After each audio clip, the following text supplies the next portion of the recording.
ഇന്നത്തെ നമ്മുടെ വീഡിയോ നാദാപുരത്താണ് ഞാനിപ്പോൾ ഉള്ളത്. നാഥന്മാർ എന്ന് പറയുന്ന ഗോത്രവർഗ്ഗക്കാർ താമസിച്ച നാദാപുരം പട്ടണം എന്നിങ്ങനെയാണ് വിശേഷിപ്പ്. നാദാപുരത്തെ പ്രശസ്തമായ നാദാപുരം പള്ളിയിലേക്കാണ് എൻ്റെ ഇന്നത്തെ യാത്ര. പണികളാൽ ശ്രേഷ്ഠമായ ഒരു പള്ളി തന്നെയാണ് നാദാപുരത്തെ ഈ വലിയൊരു പള്ളി. ഈ പള്ളി ഏകദേശം ഒരു കാഴ്ചയിൽ അന്നത്തെ കാലത്തെ മിക്ക പള്ളികളും ഒരു അമ്പലത്തിൻ്റെ ഒരു സാദൃശ്യം തോന്നും.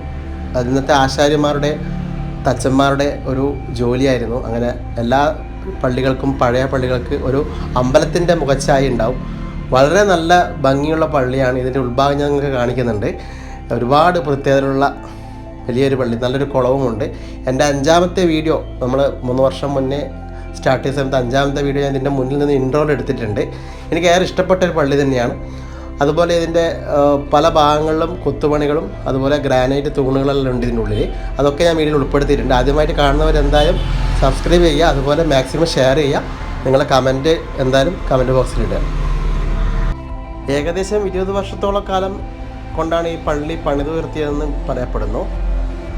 ആ കാലത്ത് യാക്കൂബ് മുസ്ലിയാറാണ് ഇതിൻ്റെ പള്ളിയുടെ നിർമ്മാണ ചുമതല ഏറ്റെടുത്തതെന്ന് പറയപ്പെടുന്നു. നാദാപുരം പള്ളി ഇപ്പോഴും ഒരു ആർക്കിടെക്ചർ മാസ്റ്റർ പീസായി തലയുയർത്തി നിൽക്കുന്നു. പിന്നെ നമ്മുടെ തച്ചോളിയാമ്പൂ എന്ന സിനിമയിൽ വാണിജ്യറാം പാടിയ, അതായത് രാഘവൻ മാഷ് ഇടമിട്ട് വാണിജ്യറാം പാടിയ നാദാപുരം പള്ളിയിലെ ചന്ദനക്കുടത്തിന് എന്നുള്ള പാട്ട്, അത് ഒരു പാട്ട് മാത്രമാണ്. അങ്ങനെ ചന്ദനക്കുടവും നിറച്ചൊന്നും ഇല്ല. അതുപോലെ തന്നെ ആ പാട്ട് ഈ പള്ളിയുടെ പ്രശസ്തി എല്ലാ ഭാഗങ്ങളിലേക്കും എത്തിക്കാൻ സഹായിച്ചിട്ടുണ്ടെന്ന് വിവരം കിട്ടിയിട്ടുണ്ട്. നാദാപുരത്തിൻ്റെ ചുറ്റുഭാഗത്ത് തന്നെ ചേരാപുരം എന്നൊരു സ്ഥലവും കൂടിയുണ്ട്. ചേരാപുരക്കാരും നാദാപുരക്കാരുമാണ് എപ്പോഴും ബന്ധങ്ങൾ നിലനിർത്തുന്നത്. ഇപ്പോഴും ആ ഒരു ബന്ധം ഇപ്പോഴും ഉണ്ട്. കല്യാണം കഴിക്കുന്നതും മറ്റുള്ള ബന്ധങ്ങൾ. അതിൽ നാദാപുരത്തുകാർ ഗൾഫ് പ്രവാസികളായി, പിന്നെ ചേരാപുരത്തുകാർ കച്ചവടക്കാരായി, അങ്ങനെ മാറി മാറി പല ചരിത്രങ്ങളുണ്ട്. ഇതൊക്കെ ഇതിൻ്റെ ഒരു ഭാഗം തന്നെയാണ്. നാദാപുരത്തുകാർ കൂടുതലും ഗൾഫുകാരാണെന്ന് എല്ലാവർക്കും അറിയുന്നൊരു കാര്യമാണ്.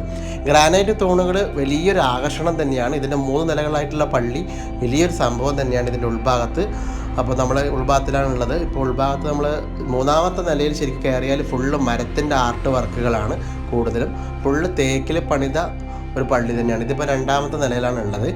ഇതിവിടുത്തെ ആ ഒരു കിളിവാതിലും കാര്യങ്ങളും ഒക്കെ നല്ല ഗംഭീരമാണ്. പിന്നെ ഇവിടെ ഉച്ചഭാഷണം ഉപയോഗിക്കില്ല. ബാങ്ക് സാധാരണ ഉച്ചഭാഷണം ഇല്ലാതെയാണ് ഉപയോഗിക്കുന്നത്, മൈക്ക് ഉപയോഗിക്കില്ല. അതായത് അപ്പോൾ ഇതിൻ്റെ ഉള്ളിലുള്ള സീലിംഗ് വർക്കുകളെല്ലാം ശരിക്കും പറഞ്ഞാൽ ഇന്നത്തെ കാലത്ത് ഇത് ഒരിക്കലും സാധ്യമല്ലാന്ന് തോന്നിപ്പോവും. അത്രയേറെ 200 വർഷം പഴക്കമുള്ള പള്ളിയാണ്. ഇന്നും അത് ഒരു മാസ്റ്റർ പീസായിട്ട് നിൽക്കുന്നുണ്ട്. അതിൻ്റെ ആർട്ട് വർക്കെല്ലാം നല്ല അടിപൊളിയാണ്. ആർക്കിടെക്ചർ ഒരു കഴിവ് തന്നെയാണ് ഈ ഒരു ഇത്തരത്തിലുള്ള പള്ളികൾ നിർമ്മിക്കുന്നത്. നമ്മൾ ഒരുപാട് പള്ളി വീഡിയോ എടുത്തിട്ടുണ്ട്. പൊന്നാനിപ്പള്ളി, അതുപോലെ മാലിക് ദിനാർ, എല്ലാത്തിനും അതിൻ്റെതായ ഒരു കഴിവും സൗന്ദര്യമുണ്ട്. ഇനിയും എനിക്ക് 3-4 പള്ളികൾ കാണിക്കാനുണ്ട് വീഡിയോയിൽ തന്നെ. അത് ഞാൻ വീഡിയോ എടുത്തിട്ടില്ല. അപ്പോൾ ഇങ്ങനെയെല്ലാം ഈ പള്ളീൻ്റെ ഓരോരോ ഭാഗങ്ങളാണ് നമ്മൾ ഈ കാണുന്നത്.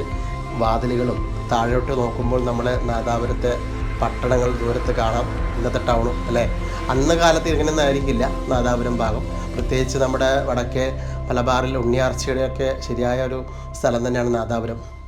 ഇതിൻ്റെ 3ാമത്തെ നിലയാണ്. മുഴുവൻ മര തേക്കാണ്.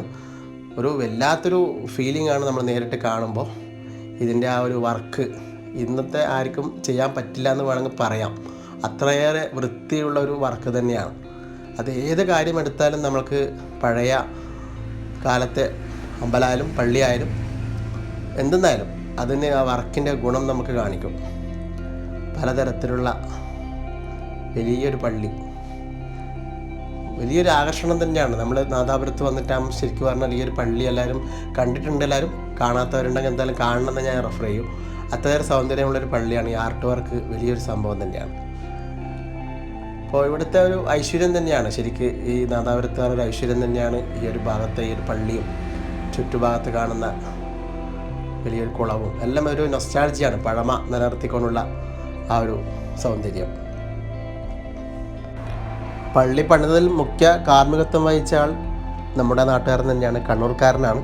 കണ്ണൂർ മട്ടന്നൂരിലുള്ള ആളാണ് യാക്കൂബ് മുസ്ലിയാർ. അതും ഒരു അഭിമാനം തന്നെയാണ് നമുക്ക്. ഇന്നും തലയെടുപ്പോടെ നിൽക്കുന്ന ഒരു പള്ളി തന്നെയാണ് നാദാപുരം പള്ളി. ആ പേര് പോലെ തന്നെ, ആ പാട്ട് പോലെ തന്നെ നമ്മൾക്ക് ഇന്നും ആ പാട്ട് കേൾക്കുമ്പോൾ ഓർമ്മിക്കുന്ന ഒരു നൊസ്റ്റാൾജിയ തന്നെയാണ് നാദാപുരം പള്ളി. ഈ ചരിത്രമുറങ്ങുന്ന ഈ പള്ളിയിൽ ഒരുപാട് മഹാന്മാർ വന്നു പോയിട്ടുണ്ടാവാം അല്ലേ. അതുപോലെ തന്നെ ഇവിടെ ശരിക്കും പറഞ്ഞാൽ അവിടെ എത്തുമ്പോൾ വേറെ തന്നെ ഒരു പോസിറ്റീവ് എനർജി തന്നെയാണ്. പഴയ ബിൽഡിങ്ങുകൾ, നമ്മൾക്ക് കൊട്ടാരങ്ങൾ, അതുപോലെ കോട്ടകൾ, പള്ളികൾ, അമ്പലങ്ങൾ, ഇവിടെയൊക്കെ നമ്മൾ വീഡിയോ എടുക്കാൻ പോകുമ്പോൾ സത്യം പറഞ്ഞാൽ വല്ലാത്തൊരു ഫീലിംഗ് ആണ്. ആ കാലത്തെ ഒരു കാറ്റും വെളിച്ചവും ഒരു നൊസ്റ്റാൾജിയ വേറെ തന്നെയാണ്. ഇവിടെയും അത് നമുക്ക് കിട്ടിയിട്ടുണ്ട്. ആർട്ട് വർക്കിൻ്റെ ശരിയായ ഉത്തമ ഉദാഹരണം തന്നെയാണ്. ശരിക്ക് എഞ്ചിനീയർമാരുടെ ഒരു കഴിവ് എടുത്തു പറയേണ്ടത് തന്നെയാണ്. അത്രയും ഭംഗിയുള്ള ഒരു പള്ളി തന്നെയാണ്. കാണാത്തവർ ഉണ്ടെങ്കിൽ എന്തായാലും ഈ ഒരു പള്ളി എന്തായാലും കാണാൻ പോകാമെന്ന് ഞാൻ പറയും.